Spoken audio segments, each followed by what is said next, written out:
Buen día, les damos la bienvenida una vez más a su programa Defensoría en Acción. Recuerden que es un programa que producimos la Defensoría de los Derechos Universitarios, que transmitimos también a través de YSV Radio Universitaria y que lo publicamos en nuestro canal en YouTube en formato podcast. Y hablando del canal en YouTube, les invitamos a que puedan suscribirse, activar las notificaciones para estar al pendiente de nuestro contenido.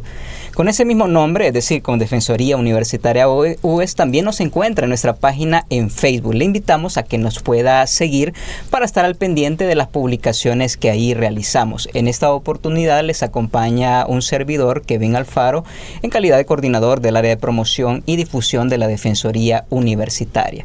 Para mí es un honor estar presente dirigiendo esta entrevista porque contamos con un invitado muy importante. Se trata del doctor Manuel Alberto Valencia Cuéllar, quien es médico psiquiatra, psicoterapeuta y docente del Departamento de Psiquiatría y Salud Mental de la Facultad de Medicina de la Universidad de El Salvador. Con él vamos a tratar un tema bastante importante, bastante interesante para nuestra comunidad universitaria, y el tema es conociendo sobre la conducta suicida. Bienvenido, estimado doctor Valencia. Muchísimas gracias por haber aceptado esta entrevista. No tenemos duda de que toda la información que usted nos va a proporcionar, nos va a compartir, va a ser de mucho interés, en este caso para la comunidad universitaria. ¿Qué le parece si previo a iniciar de lleno ya con el tema, le concedemos los micrófonos para que pueda saludar a nuestra audiencia? Bienvenido nuevamente. Bueno, feliz día. Estoy de hecho muy agradecido por la invitación. De verdad, cualquier espacio que se nos brinda para brindar información acerca de la salud mental, conductas de riesgo, qué poder hacer, es un espacio que todos los que estamos en este tema de la salud mental agradecemos infinitamente. Y Kevin, la verdad es que más que agradecido, pues obviamente vengo con la disposición de responder todas las inquietudes y que al final esto sea de mucha ayuda para las personas que puedan verlo en los canales de YouTube, en el podcast, que puedan disfrutar de este espacio. Perfecto, y no tenemos duda que así va a ser, ¿verdad? Y que la comunidad universitaria pues se va a educar sobre este tema que es bastante interesante e importante. ¿Qué le parece, doctor Valencia, verdad, si para sentar las bases de lo que es este tema, el desarrollo justamente de esta temática, nos pueda comentar usted qué se entiende por suicidio o conducta suicida? De hecho, excelente manera de comenzar, de introducir a este tema. Miren, con la conducta suicida es algo que de verdad en la población general muchas veces existe sobre todo desconocimiento. Es importante reconocer, y quizás acá hasta incluso quisiera como llevarlo también de la mano para que lo podamos relacionar en nuestro día a día, personas, vecinos, amigos que hemos conocido y que eventualmente nos han manifestado que han tenido un cambio en su estado de ánimo, que han comenzado con alguna idea en la que eventualmente consideran que quizás no vale la pena seguir viviendo, y esto es importantísimo, todos, y para que quizás hagamos una dimensión de la magnitud, cada 11 segundos una persona decide quitarse su vida. Entonces estamos hablando, ¿se imaginan cuántas personas? Diario, es cada 11 segundos. Entonces es de verdad es enorme la cantidad. Es grandísimo. O sea, solo en esta introducción, ¿cuántas personas ya están pasando por esto? Y de hecho es característico que durante la evolución del desarrollo de la medicina, de muchos cuadros de salud, el suicidio es una de las patologías que en realidad va en aumento, a diferencia de lo que sucede, por ejemplo, con las enfermedades cardiovasculares, las enfermedades endocrinas, que cada vez las podemos controlar mejor, hay menos secuelas o efectos secundarios. Okay. Ahora el suicidio cada vez va en ascenso, cada vez va aumentando los cuadros depresivos. Entonces, cuando hablamos de conducta suicida, nos estamos refiriendo a cualquier tipo de gesto, amenaza, pensamiento e intento que realice una persona que vaya en detrimento de su propia vida. Es decir, la conducta suicida engloba todo. Correcto. Una idea, alguien manifestó eventualmente que ya quizás las demás personas estarían mejor sin mí. Eso se engloba. Ese elemento ya se engloba dentro de conducta suicida. Ahora, la conducta suicida se puede, digamos, como dividir o segmentar ya en cuestiones específicas. Por ejemplo, cuando alguien amenaza, toma una pistola, se la pone en la sien, amenaza, eso ya es una amenaza suicida. Cuando alguien ingiere, aunque sea unas 5 o 10 pastillas que probablemente no iban a acabar con su vida, pero sí tenía la intención, probablemente por desconocimiento, no sabía que no iban a ser suficientes, sí. Eso ya se cataloga como un gesto suicida. Hay ideación suicida, que es simplemente mantener la idea, andar, digamos, con esa idea en nuestra cabeza, pensando como, sí, valdrá la pena, quizás los demás van a estar mejor, quizás con esto dejo de sufrir, etcétera, etcétera. Entonces, esto tiene muchísima importancia porque muchas veces la gente, digamos, como descalifica. El que si alguien, por ejemplo, un adolescente manifiesta que de repente ha tenido esta idea de no seguir con su vida, pues muchas veces los adultos, la familia lo ataca, empieza a decir como que sos débil, porque te quejas, lo tenés todo, etcétera, y no nos estamos dando cuenta que probablemente esta es una señal de alarma, es algo que tenemos que tomar muy en serio, porque es una persona que en realidad está dando un grito de auxilio, está pidiendo ayuda, pero si se encuentra de repente que cuando expresa este tipo de ideas, lo que encuentra es un juicio, un ataque, un reproche, entonces lo que hace es obviamente empeorar su cuadro y que no busque ayuda. Correcto. Entonces, digamos que este es como fundamental conocer a manera general que la conducta suicida engloba muchísimos aspectos. Sí, pero como definición, digamos, sienta el contexto, ¿verdad?, sobre este tema como tal, para que la comunidad, pues, lo conozca o lo sepa, ¿verdad? Claro. Y frente a eso, ¿verdad?, me pregunto lo siguiente, ¿qué lleva a una persona a pensar o decidir, ¿verdad?, quitarse la vida? Esto le pregunto porque el suicidio está rodeado de diferentes mitos. Ya se mencionaba un poco de su parte, ¿verdad? Pero también algunas personas tienden a decir lo siguiente, bueno, ¿y por qué otras personas que tienen peores adversidades, peores problemas, por qué ellos no se suicidan? ¿O será que se suicidan únicamente? Dice, no, que si lo cometió, ha de tener problemas mentales seguramente, ¿verdad? O aquella persona, dicen también, ¿verdad? Esto es muy frecuente como mito, aquella persona que lo anda divulgando, que lo anda diciendo, o que lo dice en las redes sociales, no te preocupes, ese nunca lo va a hacer, ¿ya? El que lo hace no lo anda diciendo, ¿verdad? Entonces, este tema, por eso es importante hablarlo, porque está rodeado lastimosamente de diferentes mitos. Entonces, ilústrenos usted por qué una persona, ¿verdad?, decide acabar con su vida.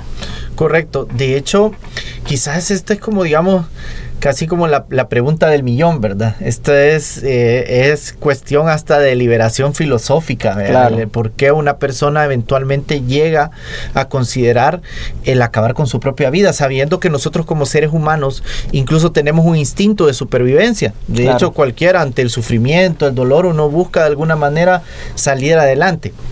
Aquí vamos a ver fundamentalmente lo que me interesa, y por eso les mencionaba de que me gustaría llevarlo muy de la mano con las personas que digamos con las que nos relacionamos en el día a día. Quiero tener en cuenta un factor importantísimo, la empatía. Cuando una persona decide, y también voy a ir mencionando los mitos, pero cuando una persona decide eventualmente terminar con su vida, no quiero que lo tomemos como es una persona que se dio por vencida, que ya no quiere vivir, que es débil, que es cobarde. No, al contrario, no es lo mismo el querer morirse al ya no querer seguir viviendo, no es lo mismo. Lo que sucede es de que esta ya llega a ser como un estado de donde ya nos sobrepasa. La vida que conocemos, la vida que actualmente estamos llevando, ya a esa persona le parece que no vale la pena seguirla viviendo. ¿Por qué? Por diferentes factores. Existe un contexto que es diferente para cada persona. Claro. Y esto es lo que usualmente, digamos, como de los mitos, el primero que quiero tomar, y de cómo nosotros nos gusta como atacar esta situación, que la gente lo primero que hace cuando conoce a una persona en este tipo de idea, de conducta, es juzgarla. Ajá, es poner como decir, pero yo no lo haría, pero yo ya he estado en peores situaciones y no he pensado en eso. Ese problema no es nada. Exacto, y eso, cada vida es individual, cada historia es personal, no existen dos historias iguales, dos personas iguales. Y acá es donde las personas cometen el error, muchas veces familiares, ¿verdad? Porque es su hijo, es su hermano, es su pareja. Y la persona lo primero es que intenta ponerlo en función de, pero yo no me sentiría así, pero yo... Cuando en realidad esto, la clave es la empatía. Si yo evalúo a una persona que está pasando por un cuadro de ideación o que ha realizado un intento suicida, mi objetivo no es llegar a juzgar, mi objetivo es llegar a ayudar a comprender por qué esta persona ha tomado esta decisión, ha tomado esta determinación, y de hecho nos sorprenderíamos de conocer todos los factores que están alrededor de una ideación, de una conducta suicida, porque existen personas que han perdido un trabajo, un familiar muy querido, han perdido una relación, una meta, un proyecto que era el motor de su vida, y de repente pues ya no lo tenemos. Correcto. Y a partir de ahí empiezan este tipo de ideas. Entonces, uno de los, quizás pondría como el primer mito, que la gente lo primero que piensa al escuchar este tipo de conductas es juzgar, y en realidad lo primero que deberíamos de hacer es empatizar, ¿verdad? En tratar de comprender, de escuchar a la persona. Y de hecho creo que en la conversación va a ir saliendo poco a poco como qué podemos hacer en estos casos, y obviamente vamos a retomar este punto de la empatía. El otro de los mitos que mencionamos y que lo traías a bien en tu pregunta es con respecto a que si toda persona que tiene o realiza un intento, un gesto, una amenaza suicida tiene un trastorno mental. Correcto. Eso es un mito. Eso es falso. Sí, totalmente falso. Hay personas que sin tener ningún trastorno mental, y nos referimos a una depresión, una ansiedad, un problema de alcoholismo, una esquizofrenia, pueden presentar una conducta suicida. Y eso llama la atención porque a veces en las charlas he visto, por ejemplo, que ponen fotos de artistas que han cometido suicidio, y la pregunta del millón es de las personas: ¿y cómo esta persona se ha suicidado? Si teniéndolo todo, teniendo dinero, teniendo fama, teniendo familia, teniéndolo todo, y cometieron suicidio. Sí, y de hecho eso es, digamos, como de los mitos que muchas veces se han venido arrastrando, es que se piensa que todos los depresivos van a terminar suicidándose, cosa que no es cierto, o que una persona ya tenía algún problema, ya estaba mal, ya estaba enfermo. Alguien pudo haber tenido una vida totalmente funcional y normal un día antes, y al día siguiente realizado un intento suicida, pero por eso regreso al primer punto, entenderlo, ¿qué le pasó a esta persona? Eso es clave para empatizar y para ir botando estos mitos. Claro. El otro mito es que de hecho creo que en cualquier publicación seria que revisen sobre conducta suicida va a salir es el que lo dice no lo va a hacer. No lo va a hacer. Y eso es todo lo contrario. De hecho está comprobadísimo en un montón de estudios que el 80% de las personas que han realizado intentos suicidas lo manifestaron. O sea, eventualmente buscaron a alguien, de alguna forma lo dijeron. De alguna forma lo dijeron, y alrededor del 50 al 60% consultaron con un médico. A veces hasta uno mismo le da temor decirle a otra persona que tal vez yo identifico esas conductas o tengo esas alertas de riesgo, pero me da pena decirle: mira, y no has pensado ir a un psicólogo, o no has pensado ir a un psiquiatra. Porque pensamos que se va a enojar. Se va a enojar. O me va a decir: bueno, ¿y vos crees que yo estoy loco? Ajá, anda vos. Anda vos, ¿verdad? Si yo no estoy loco, ¿por qué voy a ir donde? Entonces, a veces eso crea una limitación. Entonces, considero yo que también sería el normalizar este tipo de conducta, ¿verdad? El ir frecuentemente o con frecuencia, ¿verdad? Sí. Donde un psiquiatra, donde un psicólogo, y qué bueno que las nuevas generaciones pues lo están normalizando, ¿verdad? Ya lo empiezan a cambiar. Okay. Quizás esa es una de las cosas que quizás sí ha mejorado, de que, por ejemplo, con esto de las redes sociales, como hay artistas famosos que mencionan y dicen como: no, si yo voy a mi terapeuta, voy donde mi psiquiatra. Entonces ya los jóvenes que imitan mucho de esto, pues ya dicen como: entonces yo también puedo ir, yo quiero ir. Pero muchas veces generaciones de adultos mayores todavía tienen como ese recelo, ese cuidado. Van, porque sí van, pero van de escondidas. Entonces, por ejemplo, van a la consulta, pero le dicen a la gente como: no, voy a ir, me van a hacer un control de sangre. Pero yo no estoy loco. Ajá, exacto. Es lo primero. Entonces, desgraciadamente las personas buscan ayuda profesional hasta que están en crisis. Hasta que ya vino el divorcio, hasta que ya me echaron del trabajo, hasta que ya tuve un intento suicida, y desgraciadamente eso nos pone a nosotros las cosas cuesta arriba. Claro. Porque eso es como que se me arruina el carro, empieza a encender el piloto, yo lo llevo al inicio y quizás va a ser algo muy sencillo, va a ser algo muy bien. Pero no le pongo atención. Pero si yo dejo que el carro se me funda, pues el problema es que el mecánico me va a decir, ok, lo vamos a arreglar, pero... O ya no se puede arreglar. O ya no se puede arreglar, y entonces van a haber consecuencias más graves. Lo mismo sucede con una persona. Exacto, la verdad es que el que las personas consulten cada 6 meses, cada año, decir... voy a ir donde un psicólogo, voy donde un psiquiatra, voy a ir a ver cómo estoy. Eso sería fantástico que se empezara a normalizar. Eso también podría ser una medida de prevención fundamental. Pero desgraciadamente, y eso obviamente nosotros estamos conscientes de eso, existen muy pocos profesionales de salud mental. Aunque sí hay muchos psicólogos, sí. Psiquiatras son muy pocos. Quizás estaremos hablando de unos 100 psiquiatras para todo el país. Estamos hablando de una población altísima. Tendríamos que ver 70,000 personas por psiquiatra. Imposible, ¿ve? Entonces, él también podría ser una medida el aumentar el recurso en salud mental, porque eso también permitiría que las personas tuvieran más acceso a salud mental y que también pudieran consultar. Y habrían, digamos, ciertos indicativos para una persona el decidir: voy a ir a un psicólogo o voy a ir a un psiquiatra. ¿Cómo lo decido yo? La verdad es que idealmente, cualquiera de las dos opciones es fantástica. Ah, muy bien. Cualquiera de los dos, o sea, porque muchas veces las personas consideran como, si no me siento tan mal voy donde el psicólogo, si me siento bien mal, entonces tengo que ir donde el psiquiatra. Ajá. Y es casi como esta idea de pensar así como es el sapo, la pedrada, ¿verdad? Y no es así. En realidad, con que se acerquen a un profesional de salud mental, fantástico. Si van donde un psicólogo y el psicólogo considera que no está en sus competencias porque el cuadro ya merita tratamiento psicofarmacológico o necesita otras medidas, él lo va a referir donde un psiquiatra. Muy bien. Igual si alguien llega donde un psiquiatra y el psiquiatra considera que en realidad probablemente necesita solo un acompañamiento, una consejería, lo va a mandar donde el psicólogo y le va a decir, no te preocupes, pero lo importante es que consulte. Es que acuda. Que vaya. Correcto. Porque muchas veces a veces las mismas personas me mencionan que han retrasado la consulta porque se quedan pensando como, voy donde el psicólogo, voy donde el psiquiatra, le voy a preguntar a aquello, le voy a preguntar a los otros. Y en todo eso se empieza a cuestionar, ¿por qué me mandaron al psiquiatra si yo... Exacto, y eso solo va retrasando y va empeorando su cuadro y no se deciden.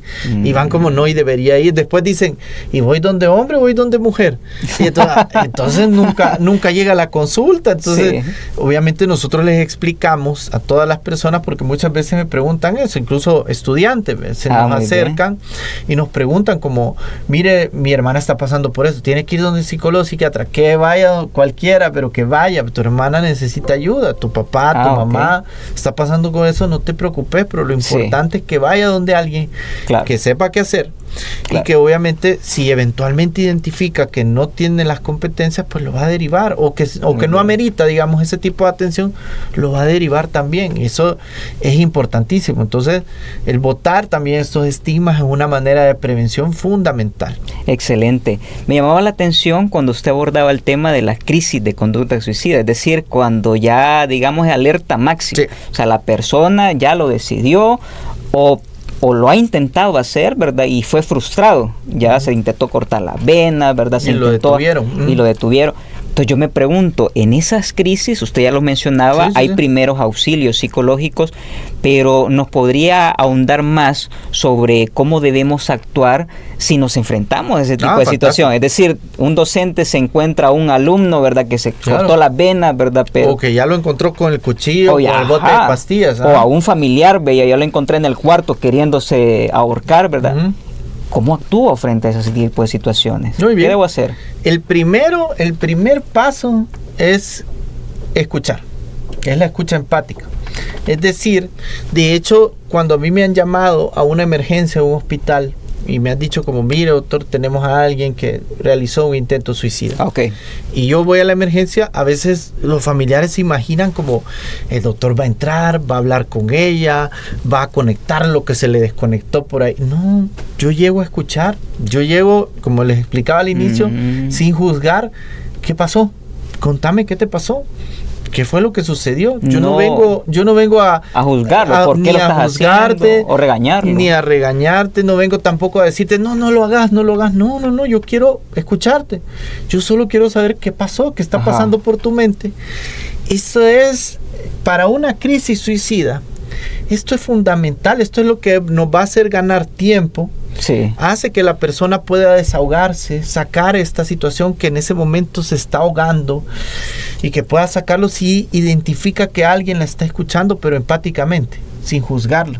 Ajá. Que entonces lo primero... Eso es lo primerito. Lo primerito, o sea, eso es lo primero. La persona, digamos, de hecho eso está en el decálogo suicida, cuando los pasos que hacer en una crisis suicida. El primer paso es escuchar. ¿Y cuánto tiempo voy a escuchar? El tiempo necesario. Si voy a estar 2 horas, 3 horas con esta persona, yo la voy a estar escuchando. Y cuando esta persona me diga, yo sé que es locura mía, yo le voy a decir, no, tranquilo, no es locura, es válido. Se validan las intenciones se validan. Lo que no se valida es ver el suicidio como una salida. Eso no se valida. Es decir, que una persona venga y me diga a mí, mire, doctor, es que yo pienso que mi vida no tiene sentido. Válido, yo tengo que respetarle. Él me echaron del trabajo, ¿verdad? Y yo siento que mi vida se acabó. Fantástico, pero lo que yo le tengo, aquí viene lo segundo, es identificar, porque yo tengo que escuchar a esta persona para identificar cuáles van a ser sus puntos de apoyo. Correcto. Es decir, porque después tengo que yo venir y lo que nosotros conocemos como sembrar ambivalencia. ¿A qué me refiero con esto? Después de que yo lo he escuchado, y como ya les dije, el tiempo necesario. Si van a hacer 4 horas, pues yo 4 horas lo voy a escuchar y que me esté diciendo qué es lo que pasó. Yo simplemente le voy a decir, yo no vengo a juzgarte, yo no vengo a regañarte, yo quiero saber qué pasó, contámelo, yo no te voy a juzgar. Pero lo segundo es, cuando esta persona me empieza a contar, yo identifico qué lo ha hecho en el pasado esta persona no tomar la decisión. Por ejemplo, si él viene y me dice, yo antes no lo hice hay muchas personas que por ejemplo me lo han comentado, no lo hice por mis mascotas, porque yo sabía que nadie iba a cuidar a mis mascotas. Ok, entonces cuando esta persona ya me contó que anteriormente su principal punto de apoyo fue su mascota, yo le voy a decir, pero ya pensaste en tus mascotas, quizás ahorita, antes te acuerdas, vos me has dicho que lo has pensado, quizás ahorita en este momento que estás en crisis se te escapó, y eso ya hace sembrar ambivalencia. Ya la persona ya se queda como, es cierto, porque estaba en crisis, se estaba ahogando, en ese momento no pensó. Claro. ¿Por qué recomendamos y por qué el punto clave es lo de la escucha? Muchas veces las personas cuando se enteran de esto, alguien se les acercó, un familiar les dijo, o un conocido, un compañero de trabajo les dijo que estoy pensando en quitarme la vida. Muchas veces en nuestra desesperación de querer ayudar, de evitar que no lo haga, que las personas muchas veces utilizan recursos que no son los más adecuados. Por ejemplo, hay casos en donde a la persona se le han dicho, pensá en tu familia. Y en realidad esta persona sufría maltrato de parte de su familia. Y cuando yo le digo, pensá en tu familia, es casi como que lo estoy empujando, casi como que le estoy diciendo hacerlo. Yo necesito escuchar a esta persona porque así yo voy a saber quién es esta persona. Porque puede ser un extraño. Sí, puede ser un compañero que yo no pasaba de saludarlo nada más, pero de repente se acercó porque me vio a mí más empático, porque me vio a mí más tranquilo, porque me vio en el trabajo que yo no andaba juzgando a los demás. Entonces lo primero es escuchar. Luego está esto de que podemos sembrar ambivalencia, ganamos tiempo. Yo le explico a las personas, miren, hay que ganar tiempo, porque a mí lo que me interesa es que esta persona no lo haga ahorita. Es más, si uno se lo dice directamente a la persona y dice, está bien, pero te podés matar mañana, pasado mañana, solo ahora quiero escucharte, quiero que me contés. Porque nuestro objetivo es ganar tiempo. Luego, en estas situaciones, cuando las personas logran abrirse con alguien, generalmente una de las frases o de las conductas más comunes que las personas dicen, ok, me has ayudado, pero quisiera que esto quedara entre nosotros, porque yo confío en vos. Aquí viene el otro punto. Entre su confianza y su vida, yo siempre voy a elegir su vida. Es decir, cuando alguien a mí ya me manifestó eso, ya pudimos hablar y todo eso, yo tengo que conseguirle ayuda a esta persona. O sea, no tiene que quedarse solo. Pero es que si mi mamá se entera, pero es que si mis amigos, yo se los tengo que decir, porque las demás personas tienen que estar sabedoras del cuadro por el que está pasando.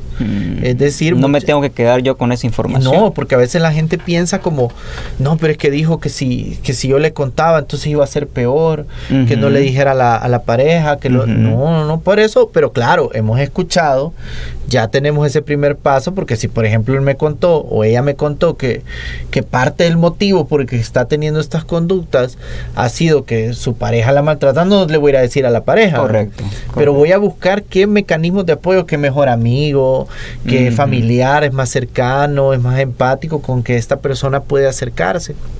Y ya obviamente el último paso es buscar ayuda profesional. Es decir, que esta persona, de hecho, el primer paso es tan importante que si yo logro identificarme con alguien que de verdad ha sido empático conmigo, me ha escuchado, si esta persona me dice, mira, deberías de buscar ayuda, yo ya lo voy a escuchar diferente. Ya no lo voy a ver como alguien que me está juzgando, alguien que solo se quiere librar del problema, ¿vea? No, porque ya me escuchó y de verdad no me juzgó, validó mis emociones, validó mis pensamientos, validó toda la situación por la que yo estaba pasando. Entonces ya esta persona viene y ya no la veo igual yo. Y ya esta persona viene y me dice como, busquemos ayuda. Fantástico. De hecho, es muy frecuente que, por ejemplo, cuando las personas han pasado consulta, llegan la primera vez y me dicen, yo vengo obligado. Yo vengo porque mis papás me obligaron a venir, porque mi pareja me trajo. Ya de entrada. De entrada. Y está bien, yo entiendo que es difícil llegar a hablar con un extraño.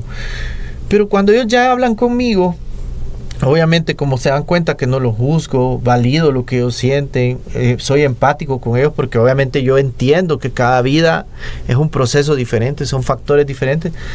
Después la persona sigue en consulta. Ya se queda ahí y se queda y se sorprende y me dice, yo pensé que una vez iba a venir y que ya no iba a volver a venir. Yo dije, voy a salir, pero hablé con usted y fue como que después me quedé, yo quiero volver a hablar con esa persona. Entonces, lo primordial que tenemos que hacer, y esto es quizás si algo quiero que se quede de esta conversación, es que si nos encontramos con una persona que está pasando por una crisis suicida, que la persona lo primero que tiene que recordar no pensar como, ¿y qué hago? ¿Y qué hago? ¿Y cómo hago para que no se mate? No, sáquense eso de la cabeza, que piensen, es mi momento de escuchar. Y de escuchar y de ser empático, de no juzgar. Correcto. Híjole, eso va a ser la diferencia, eso nos va a hacer salvar un montonazo de vidas, como no tenemos idea. Entonces, que un profesor nos escuche, que un compañero nos escuche, que un coordinador nos escuche y que se detenga y que no nos diga como, no, hombre, es que mirás y tal. No, yo no quiero escuchar ejemplos de otras personas. A mí no me interesa que aquel tuvo cáncer y no pasó por eso. O lo hablan desde yo. Exacto. No, yo no lo haría. No, yo no quiero eso. Las personas lo que quieren es que lo escuchen sin juzgarlo. Entonces, esa es la primera parte. Luego que nosotros hemos escuchado y conocemos la vida de esa persona, se van a dar cuenta que es súper fácil después saber como, no, yo le voy a decir esto para que lo piense de otra manera. Ya me dijo que tal amigo, tal amiga. Correcto. Y ya me aceptó que puedo hablar con este amigo, ya se van a dar cuenta, pero lo primero es escuchar. Claro. Y desgraciadamente, en estos ambientes, muchas veces las personas, y lo comentan, se quedan como en blanco. Algún compañero les llegó a decir, les manifestó y les dijo, fíjate que he pensado esto, he tenido estas ideas, y la gente me lo dice, doctor, yo me quedé en blanco. Yo me quedé... No supieron qué hacer. No hallé qué decirle. Yo le dije... No sé qué decir. Y yo le digo, si lo único que teníamos que hacer era escucharlo nada más y decirle, contame, ¿qué te pasó? Pero obviamente, como hemos hablado, muchas veces estos temas de la salud mental sigue siendo un tema tabú, la gente no lo habla, la gente se lo imagina como algo súper difícil, como, ¿qué voy a hacer si yo le digo algo? Quizás yo le termino dando el empujón o cosas por el estilo. Porque algunos deben de decir, ¿verdad? Quizás yo no soy capaz de ayudarlo. Exacto. Y en realidad todos podemos escuchar y ser empáticos, y eso haría una gran diferencia. Es una gran diferencia. Y de hecho, de verdad, llega al punto, hace quizás como unas 2 semanas lo hablábamos con un paciente y me dijo, yo hasta le digo a mi familia en realidad la única persona que me escucha, me dijo, le dijo a su familia, la única persona que me escucha es la hora que voy donde el doctor Valencia a su consulta, es el único que me escucha, le dijo. O sea, ¿se imaginan cómo está el nivel de escucha en su casa? Eso es algo grave. Exacto, porque ¿cómo llegamos a eso? Entonces, cuando una persona, yo quiero que cambiemos esta idea como de alguien que está en una crisis suicida, es alguien que se quiere matar, es alguien que si no hacemos algo se va a colgar, se va a tomar. No, quiero que lo veamos. Una persona que está en una crisis suicida, igual una persona que necesita ser escuchada. Una persona que tenemos que escuchar.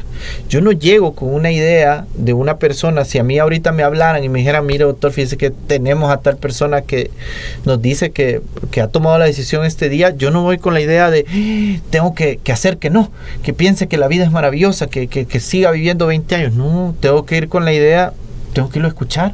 Correcto. Y cuando lo escuche, la misma persona te va dando las herramientas, te va diciendo cuáles son sus puntos de apoyo, por qué no lo había hecho antes, por qué anteriormente no había llegado hasta ese punto. Y ahí son los puntos claves en donde la gente ya puede irse agarrando y ya la cosa cambia. Y solo el hecho de hacer la catarsis, el encontrar a esa persona, cambia. De hecho, hay muchos, por ejemplo, en Estados Unidos es muy común, comparten, por ejemplo, los personal de bomberos, la policía, todos ellos tienen capacitación para saber qué hacer en esos momentos con las personas, porque se van a la orilla de un puente, se van a un edificio, una terraza muy alta, y las personas llegan, y todas estas personas, hay un montonazo de videos, y llegan y se ponen a hablar con él, y le dice, y ellos se asustan, las personas le dicen como, no, vos no me vas a hacer cambiar de opinión, y quien se acerca le dice, yo no vengo a cambiarte de opinión, le dice, yo solo vengo a escucharte, quiero que me contés qué pasa. Y hablan, y cuando la persona ya sale de la crisis y le preguntan, mira, ¿y qué te dijo? ¿Qué te hizo para que cambiaras de decisión? Ya estabas a punto de tirarte. ¿Qué te dijo? Porque la gente piensa que le dijo alguna palabra mágica, le dijo alguna frase que le hizo cambiar toda su... La gente que sale de la crisis le dice, nada, me escuchó.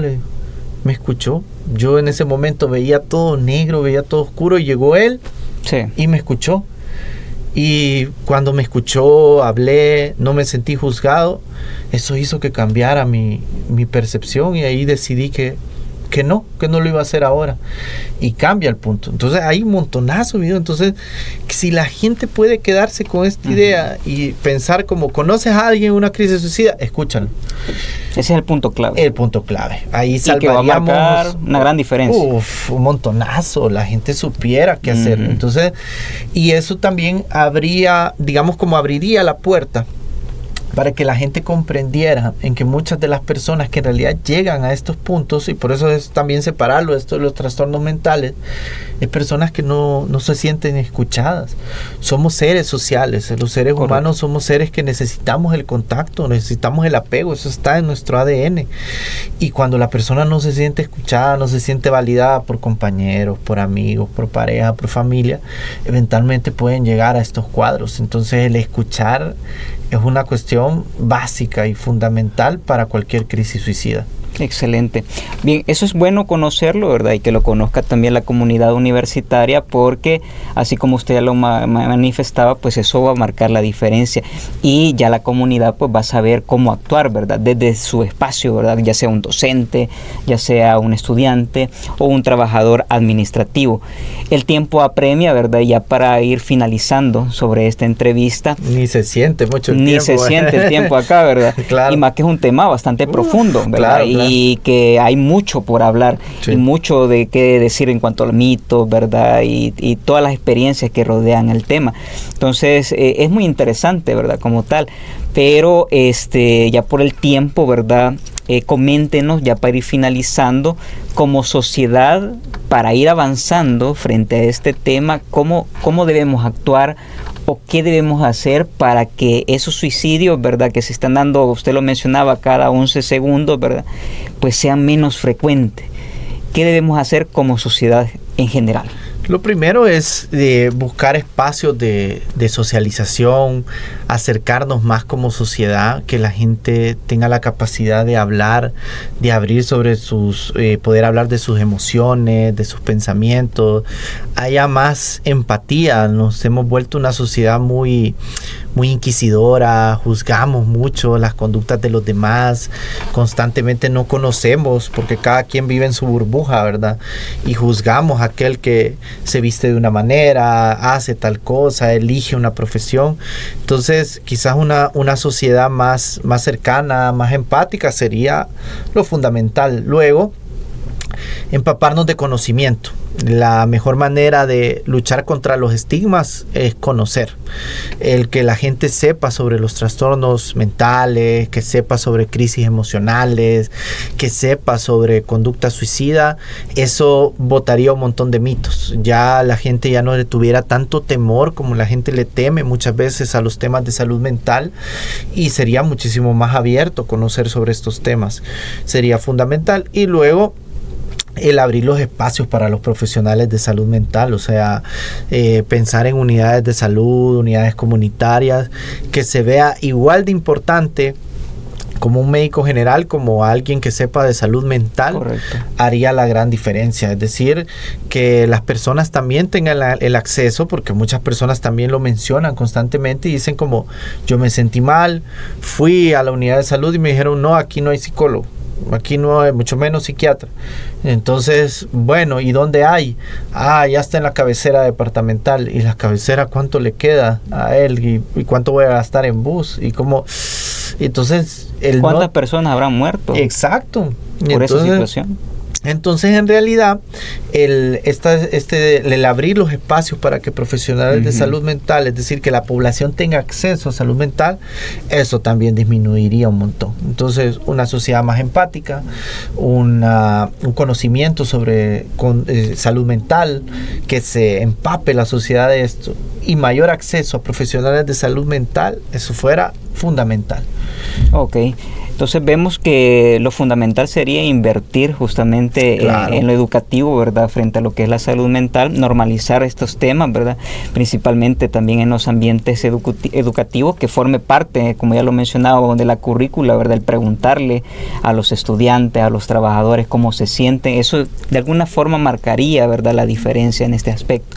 Bueno, lastimosamente, pues ya hemos llegado al final de esta entrevista, de este programa, no sin antes para concederle a usted nuevamente los micrófonos para que pueda despedirse de la audiencia. Si necesita o quiere expresar algún mensaje a nuestra comunidad universitaria, estudiantes, docentes, personal administrativo, este sería el momento oportuno, como también si usted desea compartir algunos medios de contacto, ¿verdad?, para aquellas personas que necesitan ayuda, también sería el momento oportuno. Nuevamente, muchas gracias por haber compartido toda esta información con nosotros y le concedemos los micrófonos para que pueda despedirse de nuestra audiencia. Bueno, antes que nada el agradecimiento por el espacio. Como les mencionaba, todos los que estamos en el medio de la salud mental agradecemos estos espacios infinitamente, ya que como sociedad estamos luchando, ¿verdad?, para botar estos estigmas. Lo principal es, miren, ante cualquier familiar, amigo, compañero, superior, que nosotros identifiquemos una conducta de riesgo o que nos manifieste eventualmente que está pasando por una situación de una conducta suicida, amenaza, gesto, ideación, lo que sea, lo primero es que tenemos que botar el temor. Es decir, es simplemente una persona que nos está pidiendo ayuda, que nos está manifestando que la está pasando muy mal, que ha llegado a un punto de su vida en que en realidad ha llegado a perder el sentido de su vida, y la mejor manera de ayudarlo es escucharlo, pero escucharlo de manera empática, es decir, no juzgarlo.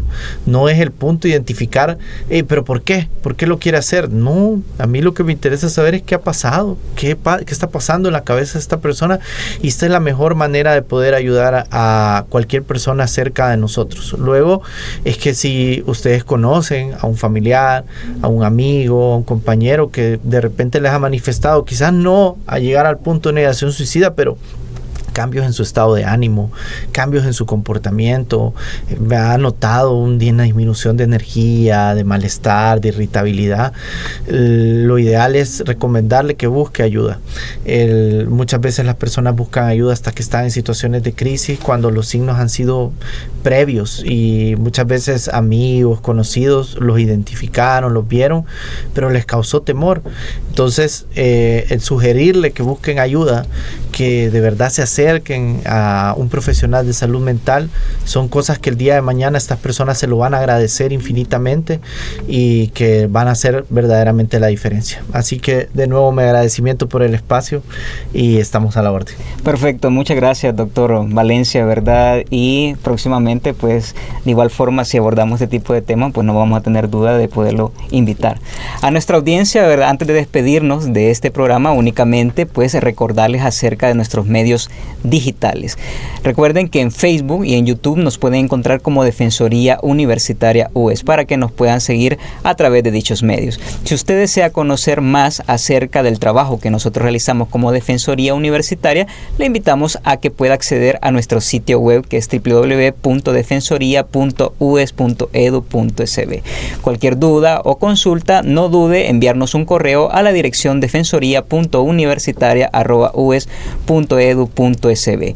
Les acompañó Kevin Alfaro, coordinador del área de promoción y difusión de la Defensoría de los Derechos Universitarios. Nos vemos en una siguiente edición de su programa Defensoría en Acción. Que tengan un feliz día.